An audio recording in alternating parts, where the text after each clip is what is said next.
Hello, hello. Welcome back to the P2P Soap Box. I'm your host and P2P BFF, Marcie Maxwell, and I am so happy to be back with you for the start of season 6. And we have a great conversation to kick us off. In the world of endurance fundraising, it's easy to get caught up in the weeds of maxing out your allotment of race bibs, filling every team spot with a willing fundraiser, hitting the fundraising minimums, let alone getting runners to the start line.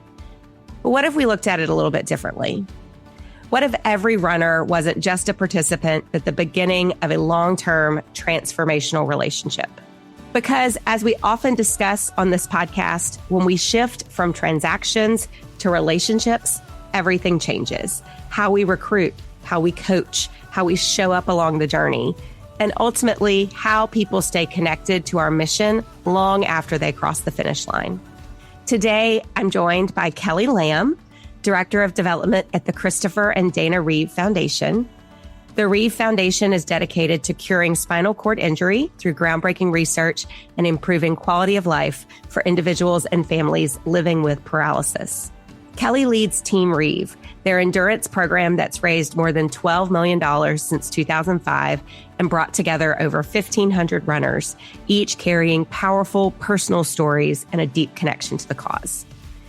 In today's episode, Kelly shares how her team approaches every runner like a major donor, starting with the application process and continuing through personalized coaching, community building, and long-term stewardship. From helping fundraisers see what's possible beyond the minimums to creating moments that turn first-time runners into lifelong advocates, this conversation is full of practical and heart-forward insight. So let's jump right in with Kelly Lamb from the Christopher and Dana Reeve Foundation.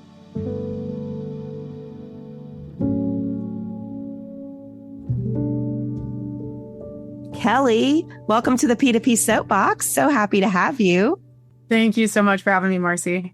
It's our first episode of season 6, so I couldn't pick a better person to join us for this episode. So before we get started and jump into all things endurance, will you just tell us a little bit about your personal journey, your professional journey that led you to your role at the Christopher and Dana Reeve Foundation?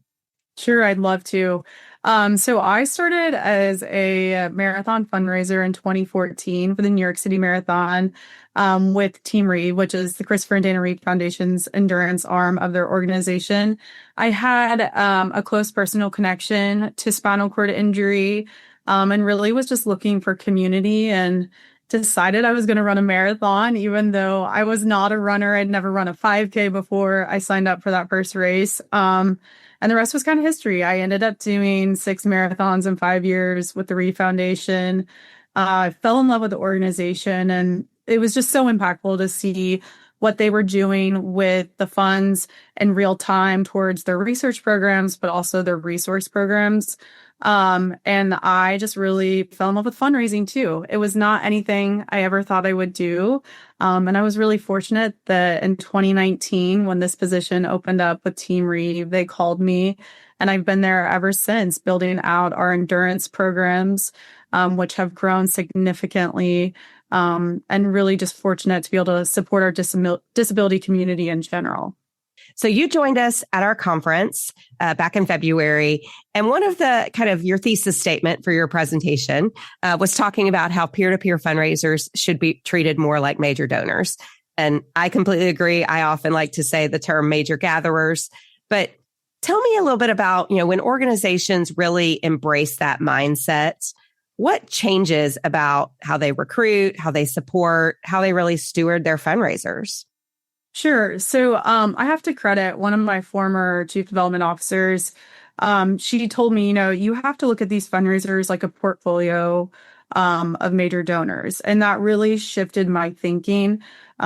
This is not even though this individual you think may come to you for one event, one time, I think you really got to get out of this transactional mindset of they're just signing up to do an event with you to get into that event. Through that really changed the way we built our teams.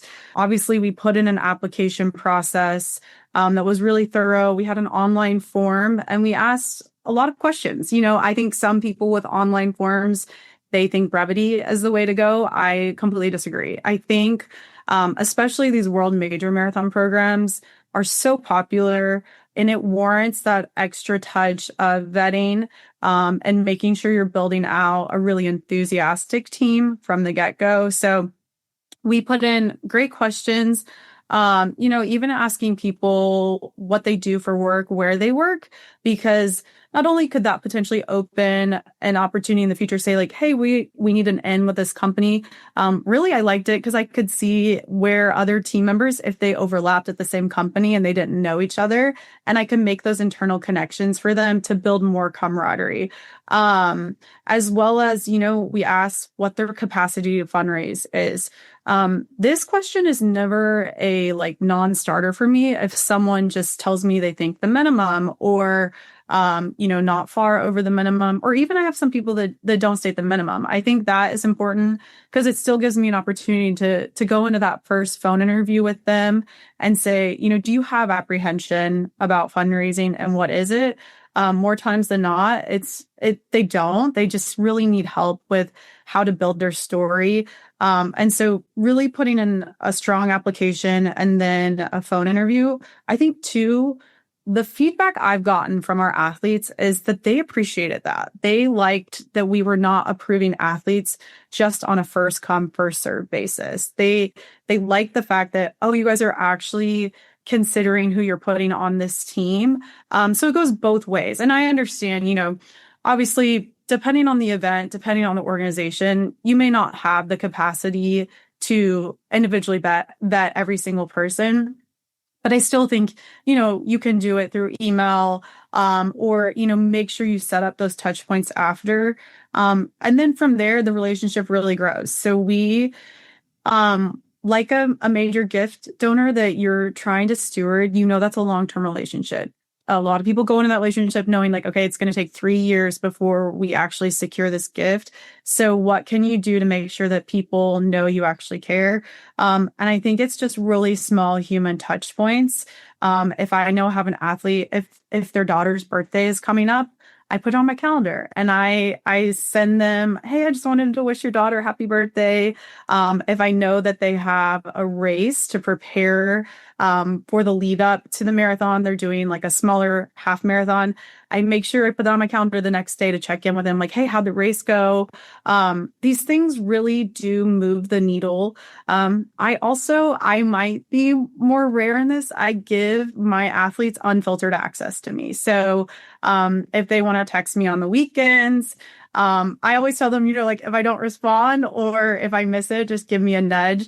But I think that goes so far, and it moves you away from this transactional relationship. And then truly your teams start to build themselves because people have such a positive experience with your organization that they either want to come back, or if they don't want to come back, they want their friends to do it. And they want to be on the cheer squad with you the next year. And really, it's just, you know, I think we not only do we create fundraisers, but we've created amazing advocates for our organization. Oh, I love that. There's so much I want to unpack in that, Kelly, because sorry, I think, you just cross things off the list. But I want to hear more about like the conversations about fundraising capacity. You know, we talk a lot about goal setting, and there's some vulnerability that happens in that, you know, or just if they've never done it before. Sometimes you have people who grossly overestimate their fundraising capacity or grossly underestimate what they can do. So when you get that information, how do you start those conversations? What does that sound like? Sure. So the first thing I'm looking at for our team is do they have a personal connection to our cause? Because I know if they have a personal connection, even if they are apprehensive about fundraising, I can coach them on how to share their story and how it can resonate with donors. Because I've done that myself. And I would say, you know, if you don't have a personal connection to the mission that you're working for, bring in individuals that do. So if it's other peer colleagues, or if it's those that have benefited, the families that have benefited from your mission, bring them in to share their stories so that right from the get-go, your athletes, your fundraisers can understand how that can really help their fundraising. So I'll just give you a great example. I had a mother-daughter duo for our New York City Marathon last year, Anastasia and Stacy. And Stacy, she was paralyzed before Christopher Reeve was even paralyzed, and had been involved with our org since before it was the Reeve Foundation. And my advocacy colleague, he was the one that asked her, like, hey, have you ever thought about doing a marathon? Hand cycling one. And she was like, no, but she's like, that sounds kind of cool, but crazy. And she's like, and he just kind of pitched her to me. He was like, I think you should talk to Kelly. And, we do have a high fundraising minimum for New York. It's 6,000, per participant. And she really wanted to do it, but she said if she was going to do it, she wanted to do it with her daughter. And very apprehensive about that $12,000 fundraising target. So I got on a call with her, heard her story, heard her background, and I told her, I was like, Stacy, you have a remarkable story. I have no fear about your ability to fundraise. And I said, if you listen to me, if you follow my steps and you have fun with it, like that's really a big thing I try to push with our team is have fun with the fundraising. You're going to smash it. And they did. They raised over 30 grand. And I was not surprised at all. But more than just what I felt like their capacity to fundraise was, I knew that they would create so much value within our team because of their personal story with the mission. And they did. They were one of our 3 award winners at our luncheon of these really special awards that we give out every year. Everybody on the team knew them. They were active participants of our WhatsApp group. They were cheerleaders of the whole team. And they were living the mission too. And so I think, even if you've got someone that comes to you and they may not be the strongest fundraiser, but they have a really important story to tell, that is also worth giving them space on your team, because I'd much rather have someone like that has a personal connection to my cause than someone that comes to me and says, I can just write you a check for $20,000. Because that's exactly what I don't want, because they're not in it for the long run. They're not in it for our community and our mission. I think one of the things that talking with a couple other endurance program leaders that are on the smaller side in terms of total number of bibs, as opposed to some of the largest programs in the industry that might have hundreds or thousands of bibs across events across the country. It's just really the difference in those high volume programs where, as opposed to the limited number of entries. And, how do you rethink recruitment and coaching when you're like, okay, we have only X number of bibs and we need to raise as much money as possible with those bibs, as opposed to the strategy of we just need to make sure we sell every bib. It's different. It's a different approach. It is a very different approach. I honestly think organizations that are in that, 200 or less across events, they're kind of in a really sweet spot, because I think you can still maximize your fundraising capacity while giving individual attention to your athletes. And so the biggest thing I do is I just set clear expectations up front. And that starts on the fundraise or the application page, excuse me. So we're actually starting something new this year. So at the Reeve Foundation, our goal for every marathon program we've ever been in has never been our fundraising minimum times the amount of participants. There is a reach goal every single season. This is how we grow our revenue every year. And our athletes know that. They know from the fundraising page or the application page on that, you're going to ask to keep fundraising. And we're not about hitting minimums on our team. And again, that is a relationship building thing, because from a manager's standpoint, you don't want them to feel like you're just pushing them because, your goals and metrics to your organization are on the line.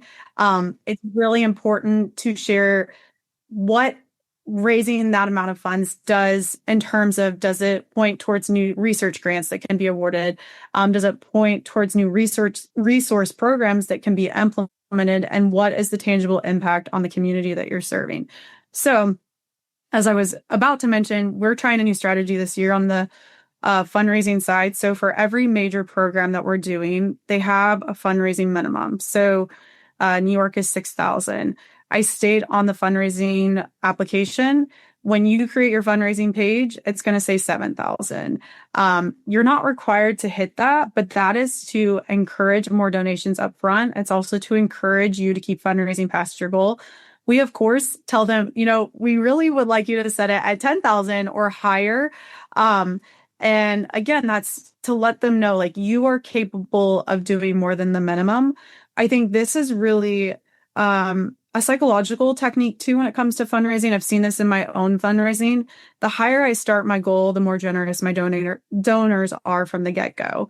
I'm running Boston with our team this year, and every year before this, I got to a point where I was like trying to raise 20,000 or more for each marathon. And I was working for it. Like it was taking me like 300 plus individual donors. And I love that, because I truly love a $5 donation. This year in Boston, I said I was crazy. And I said, I'm going to try and raise 50K. And I'm over $31,000, and it's the easiest $31,000 I've ever fundraised. And obviously, like, I've grown my network and people that know what I'm doing, and I'm so incredibly appreciative. But I also think it's because I started that goal so much higher from the get-go that people are like, oh, I'm going to give her $200 instead of $100. As well as our team knows, we share all season. As you're nearing your goal, the expectation is you're going to raise your goal. There is no like tapping out. And this is why I also, caution people, you got to give people wiggle room in hitting those goals. I don't like to set really hard benchmarks of you must be to this number by this date and the training or fundraising cycle. I think sometimes when you implement that, it creates a sense of stress. And so once athletes finally hit those fundraising minimums, they're like, okay, I'm done. Like, I'm not asking for another dollar. Obviously you've got to put benchmarks in to protect your organization. But I think that there is always room for individual application and for what individuals are experiencing. And I think as long as you're openly communicating with your fundraisers and, you have a clear understanding, I think you can easily protect yourself and maximize your funds raised. Yeah, absolutely. Well, and I just think so much about, we're stressed to hit our goals, right? And I think, we do sometimes project that onto our fundraisers instead of thinking of it as, we are conduits through which they get to raise money for a cause that they love. And we're just here to say, you've got a great story, you've got a great connection, like help us give you the infrastructure and a little bit of a plan, because you don't do this every day and we do. In the same way that somebody running a marathon for the first time is going to look for that running plan, that 12-week, 16-week, what do I eat? Like arming them in the same way. It's not to say you can't do it. It's all going to be on your shoulders, but we're going to at least give you that structure.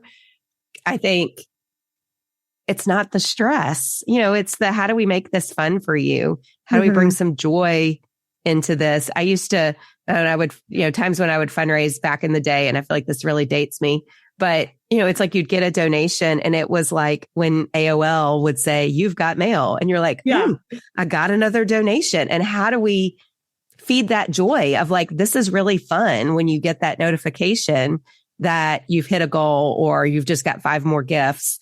And how do we celebrate and create that atmosphere of excitement around that, as opposed to you're not at your goal yet, or when are you going to get there? Yeah. And I think too, a lot of it comes in different forms of recognition. So, obviously, I think every charity team, regardless of how many entries they have to a particular event, they're looking for what we refer to as those whales, those people that are they're going to increase your fundraising averages because they are the ones that can raise $50, $80, $100,000. You're not going to have those people every year.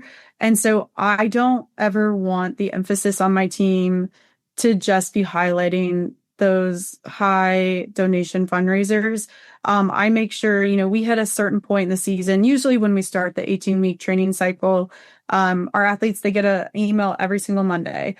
And sometimes it's really short and it's just like, hey, here's where we are for fundraising. Here's another fun idea we saw this week, or, here's some action you need to take with the marathon. I'm always finding new ways to recognize new fundraisers. So one week it might be the top 3 fundraisers overall. The next week it might be the top fundraisers by number of donations, overall donations. Because you've got some people that they may not have like high wealth circles, but they can get $10 donations. And those individuals deserve to be recognized as well because they're putting in a lot of work.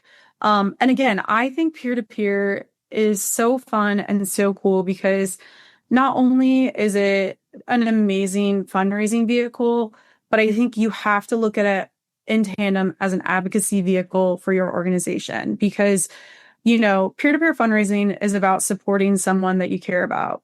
The individuals that are donating to these fundraisers may not have any connection about your organization whatsoever.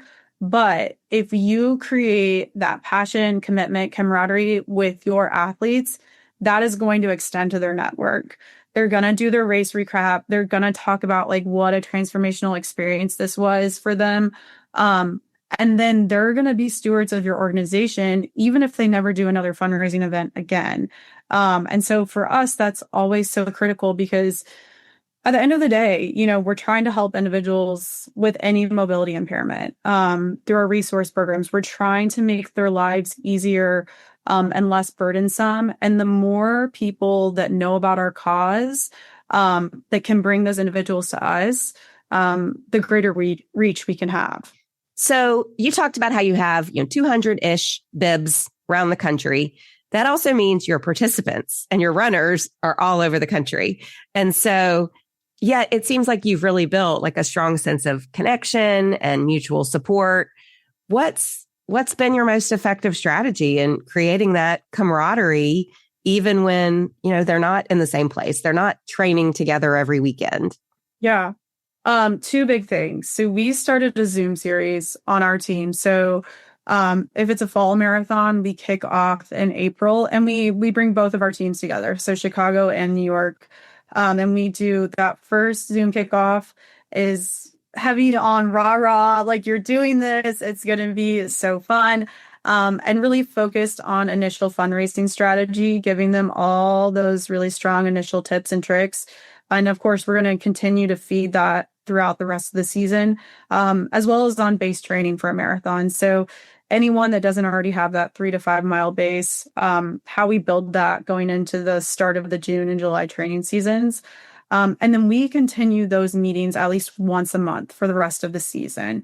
And the purpose of it is team camaraderie, as well as to arm them with as much information about our organization as possible. So I will bring on the rest of the experts from my organization. So we have a paralysis resource center, which is truly the lifeblood of our organization. It is a tangible center that people can call 12 hours a day, get the help they need, and really transformational free resources for people that are going through the hardest time in their life. And so I bring on my colleagues from that side of the foundation, and I have them talk about, here are all the things that we do every single day, and here are the inquiries and stories that we help with. And the level of awe that our team walks away with is like, I cannot believe that you guys are doing this on this scale. And then, the next month I might have my chief scientific officer on, and he's going to speak to the specific research programs that we're funding, the advancements we've seen in the field. I think this is all really important information for your athletes to have. And I also, I see in the fundraising space too, a lot of people that work for organizations, they don't know the specifics of what their own organization is doing. And so I think you as a charity manager, that is your responsibility to know every facet of your organization so that you can accurately give that information to your fundraisers and they can share it with their donors. So when they do make a fundraising appeal, they can say, well, this is why you should give to Reeve. This is really why your money is going towards a good cause. The other big thing, in addition to the Zoom meetings, and on those two, like, obviously we record those and they live in a Google Doc with all of our resources for the team all season. So if somebody can't make it, we know people have commitments. But I do always do like fun giveaways for those that are on the call. And then also I will hide giveaways in my email recap. So if someone is not on the call, I'm making sure that, like, if they're reading the whole email, like, I'm going to give them credit too. And that could just be like swag or, whatever it might be. Maybe a matching gift. Like if you have a donor that would be willing to do that, that's really good. The other thing, which has been really transformational for our team, is a WhatsApp group. So we break these groups up by marathon. And this is not a, like, please join our WhatsApp group. This is you must join this group. And like, we make sure as we're onboarding people that, okay, did you get the message? And then we make sure they are in fact in the group. And again, this is when I have those interview calls, I'm emphasizing to my athletes, like, hey, I have athletes every single year that join our team. They might do a fine job fundraising training, but they're kind of just like a background lurker. They don't engage a ton. And then, we have our race weekend events. They go through the race. They have this phenomenal experience. And then they come back to me and they say, Kelly, I want to run again for Reeve. And I'm so sorry I wasn't more engaged. I'm going to be way more engaged this year because it was just such an impactful experience. So I think when I tell people that up front, they realize, like, okay, like I don't need to be shy about sharing like how miserable my long run was on Saturday. And it's just become really fun and a really great source of encouragement for our teams. We would like have like, okay, who had the hottest run? And it would always be someone in Texas or Florida. Just things like that. And then even like, randomly, like, everybody share a picture of your pet, whatever it might be. Like, it doesn't have to be all about training, all about fundraising. But also it's been a really good way for our athletes to share fundraising ideas. I always tell people too, like, your athletes want to hear from more people than just you, the manager. They want to hear from their peers. They want to hear from people that are impacted by the mission. So anytime you can encourage that or highlight that, I think it's really successful. So you mentioned retention, right? That you do see a strong number of people coming back year after year. What are those moments or experiences beyond the WhatsApp group that turn them from a first timer into that returning participant, long-term advocate for the mission? I really think this just comes down to support. I think too, a lot of it comes down to how you activate on race weekend.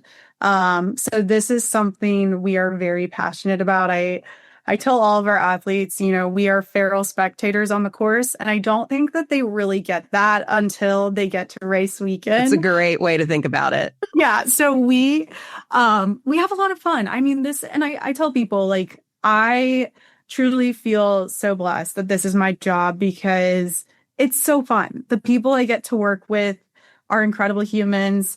I'm raising money for an incredible organization. And why would you not have fun with this? And so I think when you extend that enthusiasm to your athletes and their loved ones, it just kind of feeds on itself. So I think it's really important that you have an event on race weekend that everyone gets to come together. So we have a lunch for every race we do, or a dinner. And, it's an investment. And some people might say like, well, that's expensive. I think it's worth the investment. It's the opportunity that you've been communicating with these individuals all season, and you finally get to meet them in person. And I think too, if you have the capacity to allow them to bring a guest or, a loved one that's impacted by the mission, that's really powerful too, because their family can see the commitment that they put in as well, and they get to share in that joy. On race day, I mean, we have multiple cheer stations. And again, I know this comes down to the staff you have available within those cities and where your home base is, but that's where you You pull in your former fundraisers that maybe aren't running for you.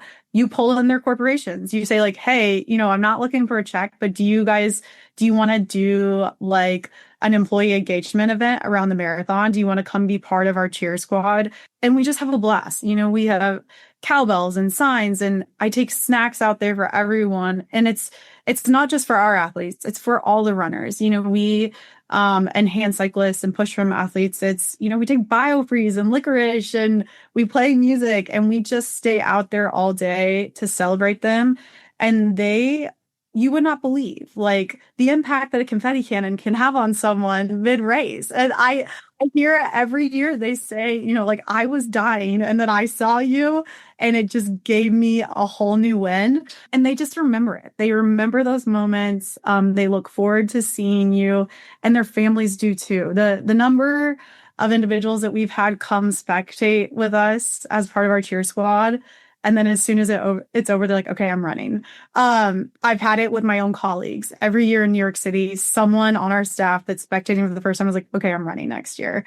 And it really feeds on it. And you really have to lean into the celebration of it and having fun with it. And sure, it's a long weekend. I think last year in New York, I started my day at 3:45 a.m. and I didn't go in until 12:45 a.m.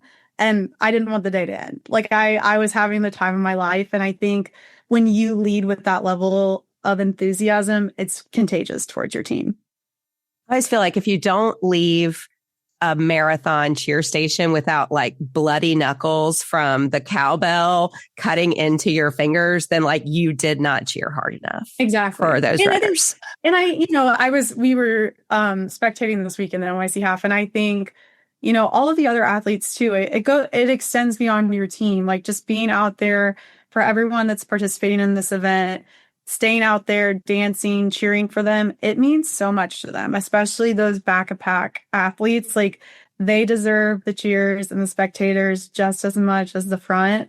And those are my favorite parts of the day, is when the crowds start to thin and, the waves start to thin out, and those athletes, like, the number of people that say thank you for being out there is really moving, really touching. And so, I truly think like, if you're having a bad day, go spectate a race because it will turn it around. Oh, I usually cry at marathon finish lines. Absolutely. Well, Kelly, this has been great.